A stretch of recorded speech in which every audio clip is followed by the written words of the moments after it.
Welcome, everybody, to episode number 90 of the Marketing Guides for Small Business podcast. Number 90 seems like a huge number. Way to go, team.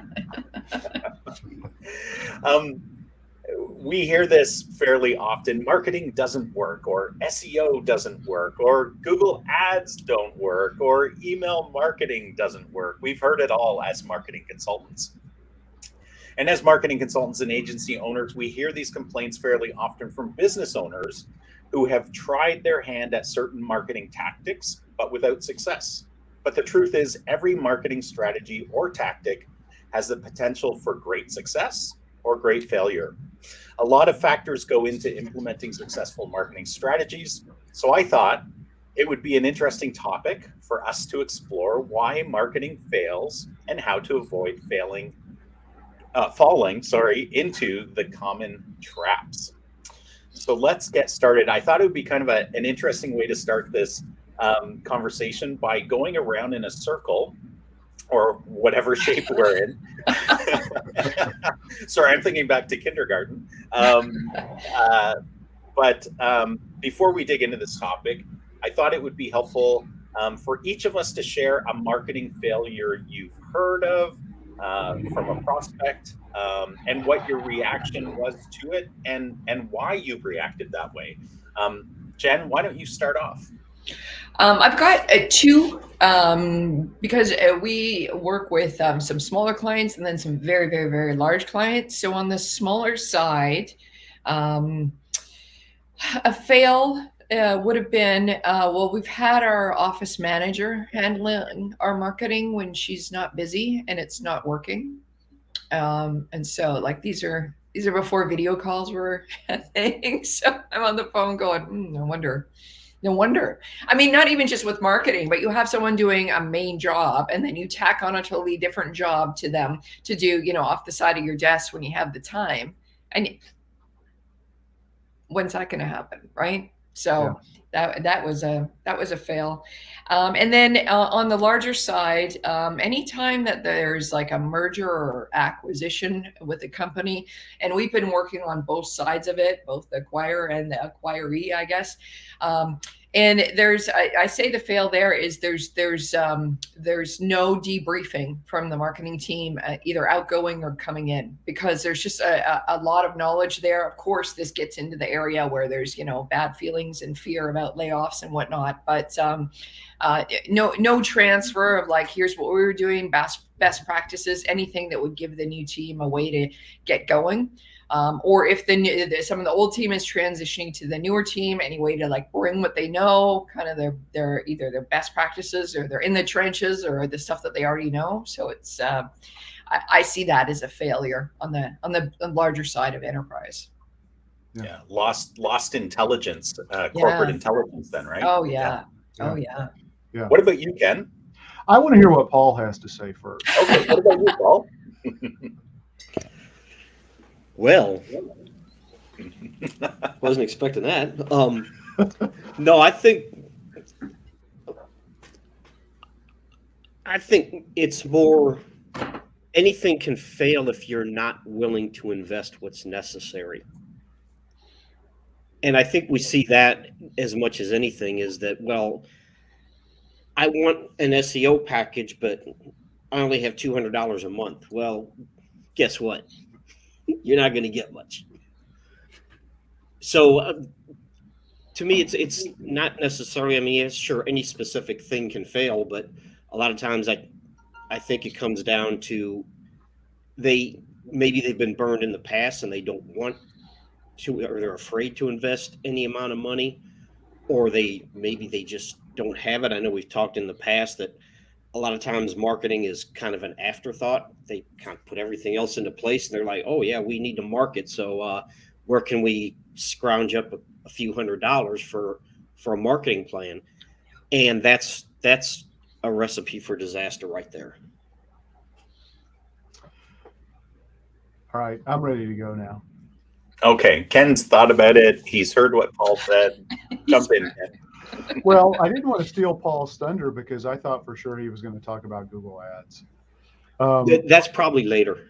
Okay. Well, what drives me nuts? I mean, I've really got three that I hear on a regular basis. So the first is I've tried Google Ads and it didn't work. And then you dig down into that a little bit and it's like, oh, well, I got this free $100 or $125 thing when I signed up for my Google My Business. So I launched some ads and I didn't get a single lead, or the phone calls I got were horrible. That is not giving Google Ads a try. Google Ads is going to require a 3-month program minimum and a proper investment level so that you can actually get the data that you need to make a good decision. So that drives me nuts. But another simple one I hear is with text message marketing. A lot of businesses say, yeah, I've tried that before. It didn't really work for us. That's because they used the crappy point of sale system that came with their, or the text system that came with their point of sale system. And they didn't think about the actual texts that they needed to send, so that's a problem. And then the third thing is, oh yeah, I'll take care of writing the blogs or the service pages myself. And that just never happens. And if it does, they're not ready for SEO. So those are the big ones. Yeah. Yeah, I think just to add to that, you guys have covered this in a couple different ways, but the great ambitions starting and then fizzling out, see that all the time with blog posting and any kind of content development. Yeah. But even you were talking about Google Ads. One of the worst failures I've seen in Google Ads is a company that we ended up taking on as a client. They had already been paying for Google Ads for years with someone. They had like moderate success with it.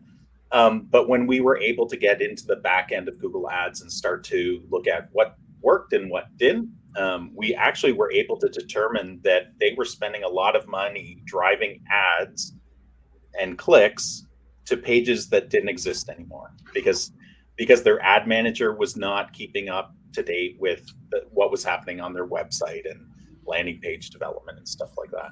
The other one I thought worth sharing was I've seen this a couple times now where somebody invests in a website. They say it's SEO optimized. The company, in order to retain the client long term, says we'll give you free SEO for a year. And of course, depending how deep your understanding of SEO is, that sounds like a wonderful prospect. But what we've actually found, again, doing audits for these clients, is that nothing was done. Like absolute, you got what you paid for. You paid zero, you got zero. And the worst part of that is the opportunity cost, right? All those leads you could have been getting, you relinquish to your competitors. Yeah. Ian, that was interesting what you said about the pages no longer existing, because if you're running a Google Ads campaign and you have dedicated landing pages, no one should touch them. Why would they disappear? Why would anything change? Unless if they redid the website. The landing page company. Yeah, if the whole link structure changed, that would do it. But yeah, if your Google Ads team is setting up landing pages specifically for ads that they're driving ads to, that shouldn't change. Yeah, I agree, Paul. It was a miss between the internal marketing manager of the company and the external Google Ads people. Right. The internal guy discontinued the subscription to the landing page software. That'll do it. Yeah, yep. And it had been going on for a long time. Jen, why do you think marketing failures happen? I think they happen because, well, for a number of reasons. And I was, I was thinking a lot about, well, I prepare for all our podcasts, but I was thinking a lot about this one. And what I mean by that is, it's easy to blame the client. It's easy to say, oh, the client, it's just a shiny object. We got to go do this. We got to do this. And that could be part of it. But I would say all of us have some very, very good clients and very, very smart clients and very great clients. And even within that group, there may be some shiny object syndrome within that, great, smart, trusted group of clients that we serve. So why is that? And I got to thinking about it a lot more. And I mean, for us as consultants, marketing, I mean, it's just, like every week there's something new to either pay attention to and then ignore. And, there's all kinds of changes going on and whatnot. And I was just thinking from a business owner point of view, it must be so overwhelming that to do anything is the best thing that they can start to do. And if you think about it in a way, like they have a business to run, they're not going to have enough time or energy, or they could get overwhelmed by the amount of marketing information they feel they have to know. So to just start to do something, they just feel like, well, in other areas of my business, we just take a step forward and we just keep going. So we'll do the same for marketing. It's like, we'll just take it the step and keep it going. But I think why they fail is so lack of thought, for sure, about that, lack of strategy, lack of understanding how all of marketing these days really has to be all very connected and supported. All the elements that you're working on do have to be involved that way, unless you're very small, very niche, that kind of thing. Of course, there's always exceptions. I also think too, somewhat like, and I'm not trying to compare marketing to like, beautiful, famous art, but it's the kind of thing that most people, unless you're in marketing, you only see the end result, right? You only see the ad or the campaign or the success of the business. And then, you hear about so-and-so just doing LinkedIn ads and, their business doubled overnight. So you get that nonsense as well. And only seeing or hearing the end result, which may or may not be correct, and it may or may not be the whole story about whatever else they were doing. It's easy to just really go for a point solution. So I think those are some of the reasons why there are so many marketing fails out there. So no, those are great answers. Anyone else want to jump in on that one? Well, time's up. I think, yeah, from my perspective, I try to diagnose what the biggest problems are, what the biggest and identify what the biggest opportunities are, and and make sure that whatever marketing investment is being made is aligned with that. And that doesn't just happen by chance. I mean, I've been doing this for years, and I don't claim to have any unique insight, but special from most other people, but I do think some experience is helpful. A knowledge of all of the solutions that are available across the broad spectrum of marketing, so that which levers you can pull that'll actually amplify and work together as opposed to fight each other. I think is a really important thing. So, it all comes down to marketing strategy, whether it's explicit or internally created. I think also too, some of the ways that certain marketing, let's just call them the tactics, are either sold or asked for. So let me pick on social media. So if a business owner is saying, we're just going to post some content out there, we'll be regular, and we'll just, talk about what it is that we do. It'll be on brand, blah, blah, blah. And then they have this expectation that there'll be this windfall of activity from their social media posting to their website that they can convert into sales then. So they may be thinking like, I'll just post continuously. I heard about that. And then, the inquiries will come. And what they're not asking for, they're not seeing that, okay, there's that. But we have to set you up a certain way. And if you want that much attention, there's going to be more attention required to put a real strategy together. And then if you want them to come back to your website, is your website able to have a form to someone will fill out? Is someone manning the phones that can take all these, this influx of, business that's coming your way? So I think too, it's either, don't know what you don't know, or assume the ask of, let's do Facebook ads, let's do this trade show, automatically means this end result that they never actually walk through to figure out how are we actually going to get the end result I want from me asking for this certain tactic. Yeah. Expectation setting, right? Or having realistic expectations of what one piece, first of all, what an integrated approach can do, but then what Yeah. one little part of that integrated approach can accomplish is, yeah, that's a really good one. Yeah, correct. One of the other things that kind of popped into my mind while you were talking, Jen, was maybe we make it look too easy. We give them the end result. I'm serious about this, like, because if you guys are like me, you try not to overcomplicate it for your clients. You try to make it very, very simple and very easy. So, they, at the beginning, when you're selling your services, certainly you give them the full gamut of, here's everything we're going to be doing for you, because you're trying to competitively position yourself against competitors, right? But then once it's going, you try to keep it super simple for the clients. And maybe sometimes we do ourselves a disservice and the client a disservice in a way, because if they're going to jump ship to go after something else, a shiny object, maybe it's because we're not sometimes or periodically saying, like, here's the whole gamut of everything we're doing for you, and it's really complicated, but that's why you hired us to do it, right? So that's so very interesting. We're dealing with a certain situation in that right now, where we have said, okay, if all these things are what you want, here's all the inputs we need from you on, like, either your approvals or your insight or answering these questions. And yeah, it became overwhelming, and it's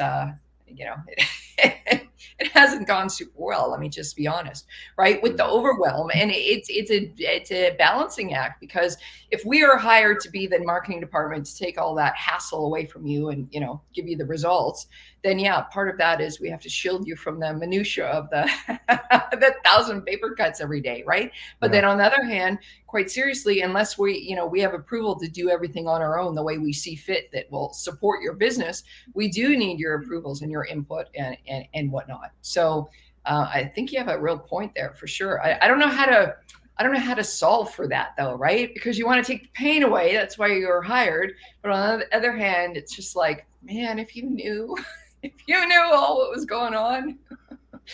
we need a when I was in shoot, where's Starbucks from? Please remind me. Oh, Seattle. When I was in Seattle on business, I went to the Starbucks. I think it's called a roastery or something, but it's like basically a coffee amusement park inside this place. It's incredible. But what's just something you were saying there reminded me of it, because what it does is it pulls the curtain apart and shows you how they choose the beans, ship the beans, grow the beans, prepare the beans, roast, everything. And then all of the myriad of options you have to roast or to brew coffee in different ways.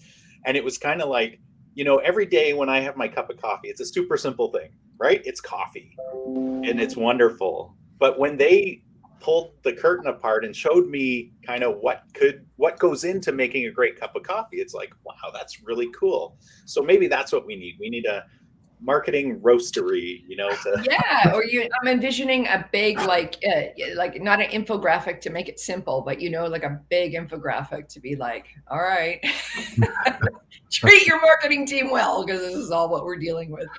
Yeah. Just in case you're curious, here's everything going on. Yeah, here's everything going on today. So could you answer my one question, please? Ken, the next question is for you. What is the real cost of marketing failures? Well, I think ultimately it's, you've got to put a value to missed opportunity.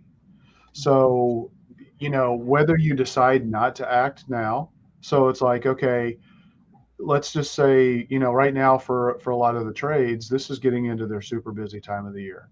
Let's say that they're like, I just came off of a slow winter season. My business always dips. I don't want to do anything right now. So they postpone their marketing and maybe reevaluate it later. Well, you're missing all of the potential business that you could have and should have been getting for that time. So you really need to take time to put a cost of what is the average value of every deal that you get.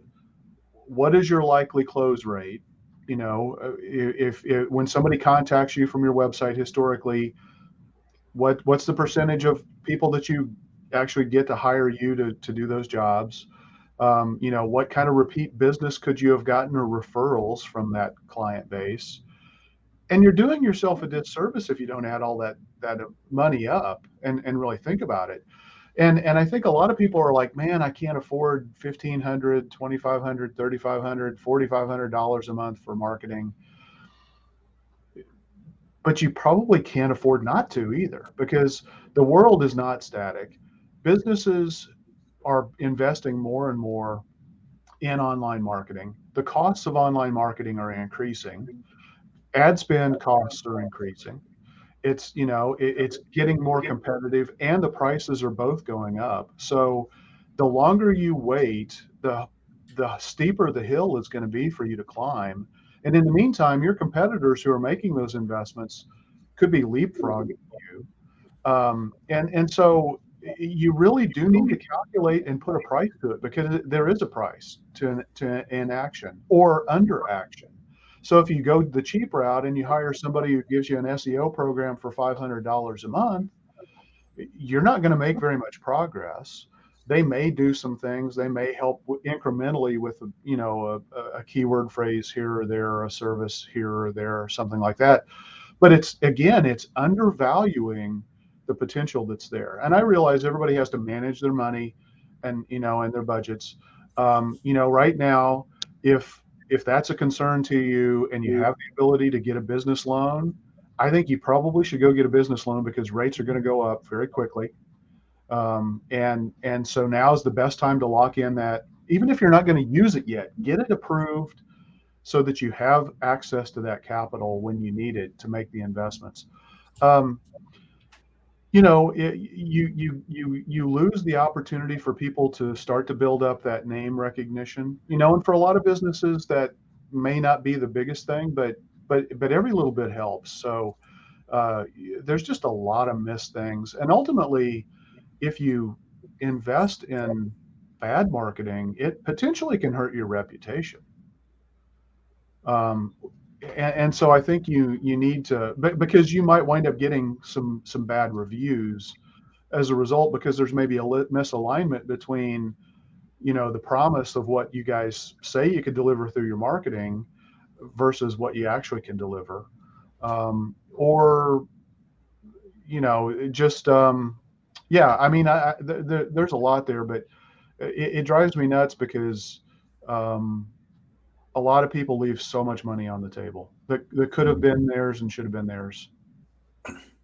Yeah, it reminds me of that Chinese proverb we've also heard about.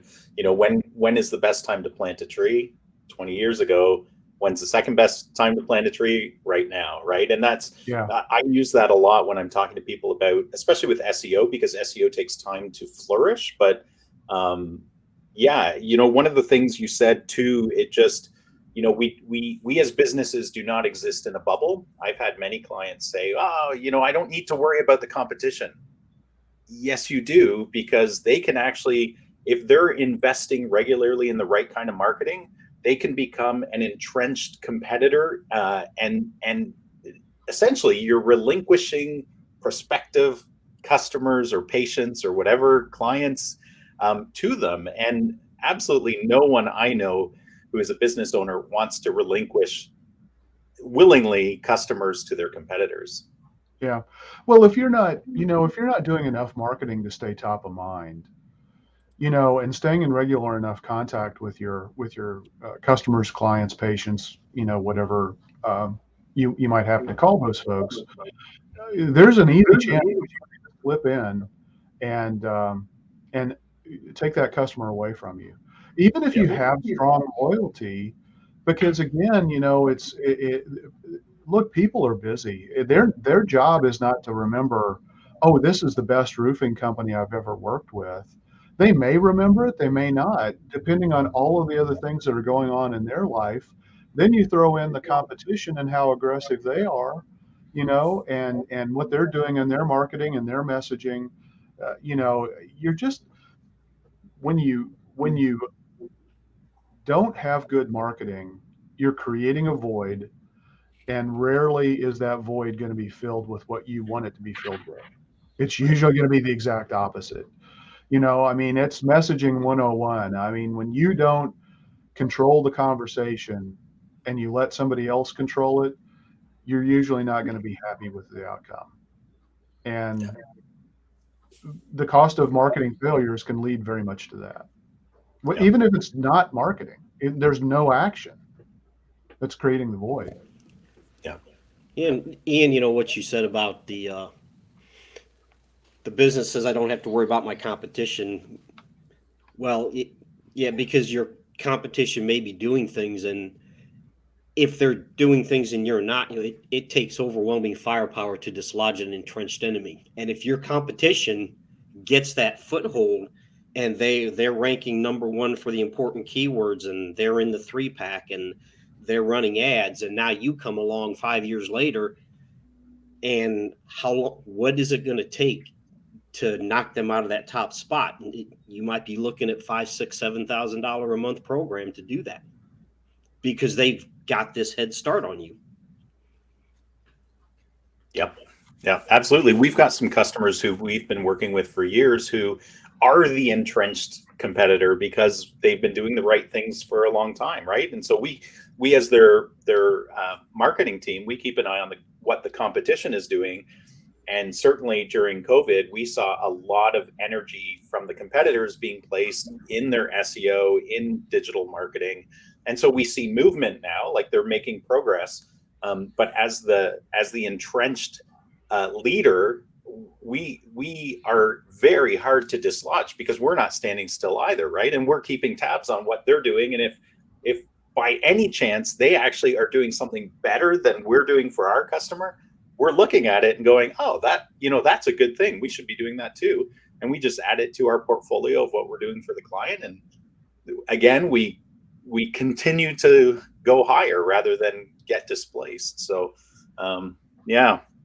Paul, do you find that there are specific areas of marketing that have higher failure rates from your perception? Yes. Oh, you want me to expand on that? You want to elaborate on that? What a technical answer. But no, we actually touched on this a little bit earlier when we talk about expectations and defining what is what. So let me pick on banner ads. If you're running banner ads, if your expectation is conversions and you're running banner ads, that's a disconnect. That's not what banner ads are for. Banner ads are for awareness. And you have a very similar thing with social media. Pretty much any social media, yes, you may get some conversions from social. Well, you will get some conversions from social media, but it's going to be very low because it's really more about awareness. It's not intent oriented like some type of pay-per-click program is intent oriented. At least that's the idea. And then you have to define what is a conversion. So if you're running banner ads, a conversion is someone going to your website. And if you look in the Google Ads world, there's different types of conversions. A conversion can be someone signing up to get your newsletter. That's a conversion. So in Google's world, if someone clicks on an ad and goes to your landing page, that's a conversion in the sense that the ad worked. It's not necessarily a conversion in the sense that they followed through, made a phone call, or filled out a form. That's what Google would call a web conversion. It's not an ad conversion, because the ad conversion was they clicked on the ad and went to your landing page. The ad worked. It did what the ad was supposed to do. So you have to define what these different things are and set proper expectations. Same thing with, and Ken touched on this about blogging the customers. Well, I can do this. Well, maybe you can, but you're not going to because you're busy. Everybody's busy. And then when you write that blog post, do you build in the proper SEO signals for Google or for any search engine for that matter? And then are you going to, and this is the biggest thing with content marketing, I think that we see is that, money's a finite resource, and you really need to have content for every stage of that customer journey. And that can become cost prohibitive if you have more than one product or service. If you're just dealing with one service, you might have a better chance of doing that. If you have 5 or 6 services, and now you need content for every stage of that customer journey, that's a lot of content. That's a huge amount of content. And that's going to take a lot of money or a lot of time. Yeah. Yeah. One of the I think just by your explanation of conversions and goals and pay-per-click, I think that's a prime example of why people should hire an expert to do that kind of stuff. Because if those aren't set up right, even the data that Google's feeding you could be misleading, right? Like, because truly the business doesn't care if really they want to see, okay, this is the number of clicks the ad got, because that's a form of a metric that's important. But truly what they care about is, I want form fills and phone calls and customers interacting with me, potential prospects, right? And so for a lot of our customers, we massage those conversions so that they fit with what the customer wants to know. But we also look at all the other data, which I'm sure you guys do as well, right? Like it's part of what you do as their partner in this. Well, even if it's set up correctly, the data Google gives you is confusing, because the data coming out, if you import goals from analytics into AdWords, that's a different attribution model than within Google Ads itself. Try explaining that to the customer. Well, the other thing too is, a lot of people try to make the linear progression from a click on a Google ad to a form conversion. And it's just not that simple. Google Ads play a tremendous role in assisted conversions. Absolutely. They may not be the reason people fill out a form or make that phone call. Certain industries, absolutely. I mean, water damage restoration, sure. Those are going to be phone calls, and they're almost going to be immediate. But any big ticket purchase, James Hardie siding, for example, interior painting. I mean, even something like that, they're not necessarily going to make a decision the first time they go to your website. And if they didn't know about your business before, they may very well find out about you because of a Google ad. Now you've got them on the website. Now, what's great about it is when you go back and you do your search and you're still, in that shopping mode, looking to see who are you going to hire and all that, you're going to remember that company, and Google actually helps you remember that company because the hyperlink changes colors. And so it says, oh yeah, I've been to this website before. And at that point, then people may be ready to say, okay, yeah, I want these people to come out and give me an estimate. So you can't just draw that line and judge Google Ads, literally on that direct performance. Sometimes you can, sometimes you can't. And that's not understanding that can be a failure and pulling the plug too early. Yeah, there's perfect data, and then there's directional data, right? Yeah. And directional data is what you're talking about, where sometimes it can at least give you a high level view of, okay, at least we understand we're getting a lot of leads from Google Ads, because that might be like, you can track sometimes whether it's their first response or their first visit, that kind of stuff. But yeah, and there's a cost to everything, right? The deeper you go into the data, the more costly it is, because somebody has to do that data mining. Right. Yeah, those are great points, guys. Jen, are you able to share an example of a business that came to you, displayed resistance to your plan? Nobody wants that, but we've all experienced it. But eventually they bought into your plan, and you provided great results.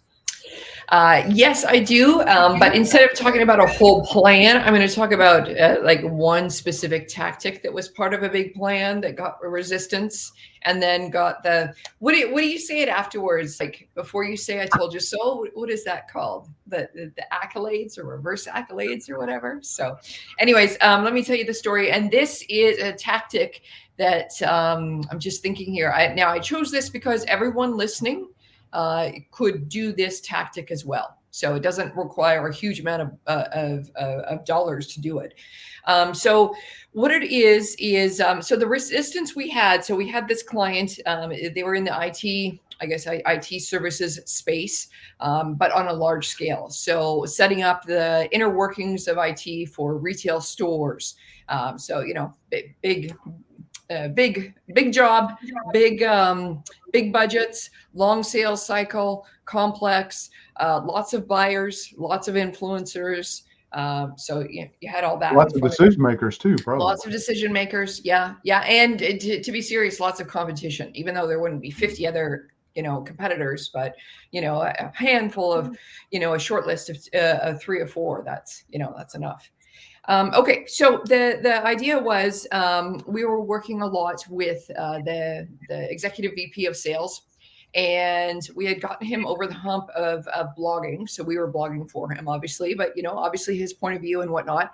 And we pitched him the idea of doing something called we call it executive profile raising. Essentially, what you're doing is you're blogging on LinkedIn. At the time of this recording, LinkedIn calls it LinkedIn articles. So this is not posting a blog. This would be those articles that come out when you click on the person's profile, and it's a full copywriting, like they are blogging on LinkedIn. So what our idea was, we'll take the blog that you wrote on your website and we'll repurpose that on LinkedIn under your profile. What that will do for you is it will alert folks within your LinkedIn network that you have a post up. They'll be able to come and read it. And as well, it gets you in front of people that already know, like, trust you as part of your personal network, as part of your professional network, and can start to warm up some of those relationships. And I said, as you are one of the lead people that go in to do the pitches for, securing the sale, to have folks know a little bit more about you, who you are, what you stand for, what you actually know before they're, meeting you for the first or second time in a sales pitch, that can do wonders to warm up your impressions and whatnot. Huge resistance. I don't know. I got this far without LinkedIn. What I need, you know what I mean? Like, but graciously said, yeah, let's give it a try. So we did that, and we did that run for it was probably about 6 months until I heard this comment back from him. And so 6 months, I believe they were on 2 or 3 blogs per month.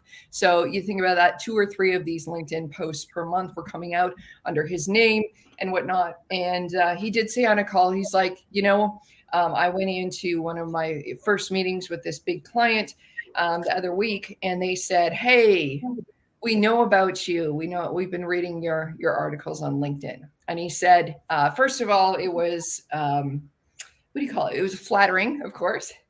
And he said the second thing was, he was just like, he felt like the initial conversation and that meeting was so much more warmer and so much more further ahead because they felt like they were dealing with someone who they already kind of knew his thought process on the types of things that they were about to consider buying.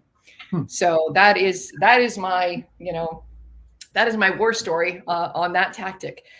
So even so we're talking executive level. We're talking wasn't seriously active on LinkedIn previously.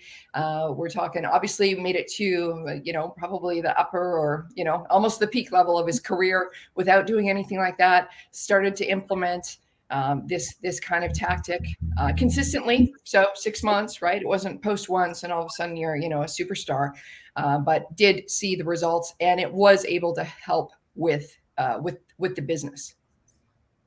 I love that. I love that it ended up opening the doors to potentially a large deal, because I assume they do large deals. So. Yes, it's all large deals that they do. Which would more than pay, much more than pay for the work that was done. Yes, I should have asked for a raise.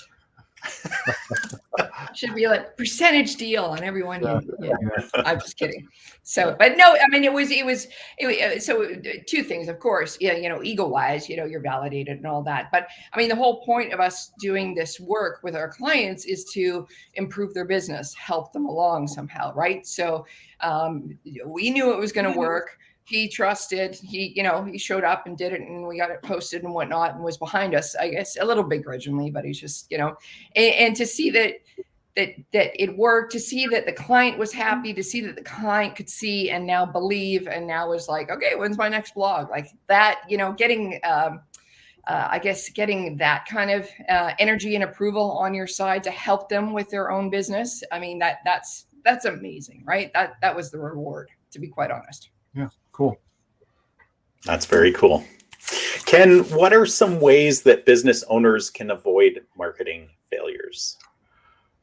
So I think one thing is, don't assume that social media is going to do everything for you. I think a lot of people, or any silver bullet. I like to pick on social media because it's the one thing that, we come across all the time. People are like, oh, but this company came along, said they can generate all these leads by doing this, this, and this on Facebook. And it's like, for a water restoration company? Okay. Nobody does a search for emergency service water damage repair on Facebook, you know. But go for it. If you feel strongly for it. So don't assume that a one-point solution vendor is going to give you the best answer. They're going to sell you what's good for them. They may have really good salespeople. They may tell a good story. They may have great marketing materials themselves. But I think it's pretty risky to go with a one-dimensional marketing strategy in this day and age. Now, if you have a limited budget, sure, you're going to have to make some choices, and maybe initially, as you're bootstrapping your business and growing it, you may have to invest in more of a point solution here or a point solution there. But, you really need to talk, and you need to understand, is the person that you're talking with, are they a salesperson, or are they really grounded in marketing strategy or technical expertise in the marketing solutions, where they really understand what it does, how it works, and what the benefits are? So, our good friend Ray Perry talks about, there are a lot of people who sell marketing. I mean, everybody who sells you, the ability to print on your receipt, to say, hey, go leave me a Google review whenever that somebody pays and they get the cash, the receipt for that payment, they can claim that they're marketing. So there are a lot of tool vendors out there, but there's really, the difference is, I think you need to look for somebody who understands the strategy and has not just a single tool in their toolkit, but really a whole arsenal of things. And it may not be that they do all of the work, but they have the community, the relationships, much like what we all do. We work with a team of people or with each other to help build and craft the right solution for our clients. And it's not, these are, I mean, there may be some pre-canned elements of it, but every one of these is custom designed to fit the needs of our customers. And I think you need to look for that and ask for that and try to find exploratory questions that help you understand that. And if you're a bigger company and you have a bigger marketing investment, we talk about this, doing a total online presence audit or doing a marketing strategy first engagement, doing some tri-level investment with a company to help you both determine, are you guys going to be good fits to work together, is not out of the question. And then the last thing I would say is, if you really feel like there's a lot at stake for you, bring in an independent advisor. Bring in a third party that, isn't too closely tied to your personal situation about the business, and let them help you make a good marketing decision. And find out who that trusted advisor is. It could be another marketing company who vets the marketing company that you want to hire, that maybe doesn't do what you're looking to have done, but they still know enough to know, the right questions to ask, or the right references to check and things like that. But I think you need to do some due diligence, and don't make a snap decision just because you see a really pretty dashboard that makes everything look really cool, because honestly, you're never going to go check it. As a business owner, you're just not going to check it. There are maybe 10, 20% of you will, but most people never, ever look at that stuff. So don't be fooled by pretty dashboards. And honestly, I say that because that's one of the reasons why we lose deals, is because we don't have the shiniest, prettiest, coolest little looking report or a reporting dashboard. we're really pragmatic. We focus on the activities and the results. We don't focus on glitz. You need primary color charts, Ken. I That guess. just, we're all trained. Primary colors, they work Yeah. really well. So, no, that's awesome. Yeah, it's interesting. You were talking about strategy. I was gonna say, without a doubt, if you develop your strategic marketing plan first, that will reduce your failures tremendously. Unless the one caveat I would say to that is, I've seen people that have hired someone to do strategy, but the person actually doesn't do any implementation, and that type of strategy it can actually get you on the wrong path to success, because if they don't know how to implement, like if they don't have the experience of saying, oh, like, yeah, pay per click, you got to do pay per click, but what kind, like, there's so many elements involved that a good strategic plan will really give you the roadmap for the implementation itself, not just a big, here's pie in the sky kind of thinking. yeah, that's a great point. There are a lot of business coaches and advisors. Some are great. Some have a formula that they are going to pitch because that's the formula that they've been trained on and that they know. They've never implemented a damn thing. They don't know how it works on the back end. They don't know how easy it is to implement. They don't even know if it's the right thing for that business or that niche. But it comes out of a formula that they got through their training.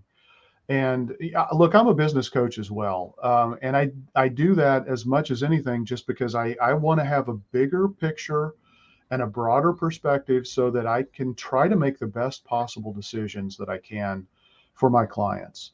And so for me, maybe it's just the way I'm wired, but I look at things from a very big picture perspective first and try to figure out what makes sense, and then kind of drill it down and then dial it in as appropriate. Even if we're selling a point solution, which we occasionally do, like a text message marketing system, it still is grounded in intelligent thinking and making sure I'm not going to sell you a text message marketing system if it's not the right investment for your business. I'm not going to do it. There will be people who are willing to do that, but for me, I look at it, even if you don't have the money to pay me to do a full-blown strategy, you can still hire people who are going to use strategic thinking to implement the right set of solutions for you. Yeah. And that's what you need to look for. Yeah. Yeah. No, great point. Paul, one of the ways to make sure that you don't end up wasting a lot of money and that you don't have a marketing failure is to monitor the health of your marketing. How can a business do that? How can they monitor the health of their marketing to ensure it's not failing? You track everything. And what I mean by that is, we've had clients that they just come out of the blue and say, oh, we decided to put this billboard up. It's like, okay, what phone number did you use? Did you use a call tracking number? So if you used your regular business phone number, unless you ask them and they remember, how do you know where that came from? So even if you're doing a postcard or some kind of offline advertising, you should track that with call tracking numbers, a dedicated landing page if you put a URL in there, so you know where that traffic came from. Because if you do a postcard campaign and you don't have tracking URLs and tracking numbers, you don't know if it worked or not. Yeah. Let's say you do a postcard campaign and you get an increase in business. Well, did it come from that or was it coincidental? You don't know. And same thing with your website. You should be using call tracking numbers. Your pay-per-click, you should be using call tracking numbers, dedicated URLs for these things. And that takes some time and effort to put in place. It takes some money to put that in place. But if you don't do it, you don't know what works and what doesn't. And I think that's really what it comes down to, is you have to track these things, because without that, there's no way of knowing if something worked or did not work. Yeah. Yeah. I one of the things you said there reminds me, like, as businesses, you need to hold us, your marketing consultants, agencies, whatever you're hiring to do your marketing, hold them accountable and make sure that you come to an agreement on these are the key performance indicators or the key metrics that matter most to me. Otherwise, you can have these expectations from your marketer where they think they're doing stellar. Oh, we got this many clicks. Oh, we achieved this. But if you make your expectations very clear that, okay, clicks are important, yes, because they're part of the buyer's journey, but I don't really care about those. I care about form fills and phone calls. Then you have to pay pennies on the dollar to set up call tracking or whatever, right? It's such a good, valuable point you said there, Paul. And without clicks, you're not going to have form fills. Exactly. Yeah. I mean, that's the top. That goes back to the whole top of the funnel. We've talked about it numerous times about the buyer journey, and it starts with awareness. People have to know you exist. If they don't know you exist, nothing's going to happen. Yep. Well, to wrap things up, this has been a fantastic discussion, guys. I've appreciated this. I hope our listeners have as well. To wrap things up, I thought it would be helpful to kind of go around again and just for each of us to have the opportunity to share some sage advice or encouragement to business owners to help them avoid marketing fails and make sure they're on the best path possible when they hire a marketer. Ken, why don't you start? All right. So I would say don't fall into analysis paralysis. The world of online marketing is complicated. You may get frustrated and say, gosh, I don't know if I should do social media, or I should do search engine optimization, or I should be doing Google ads, or I should be doing a billboard or postcards. You need to think it through, but it's important to do stuff and just get started with doing some marketing. You need to get results to make better decisions, and that's where, we always try to guide everybody to help make the best initial set of investments to get the best initial set of results so that we can continue to optimize a program for somebody. But, inaction is the worst thing that you could do, with the exception of really, really bad messaging in your marketing.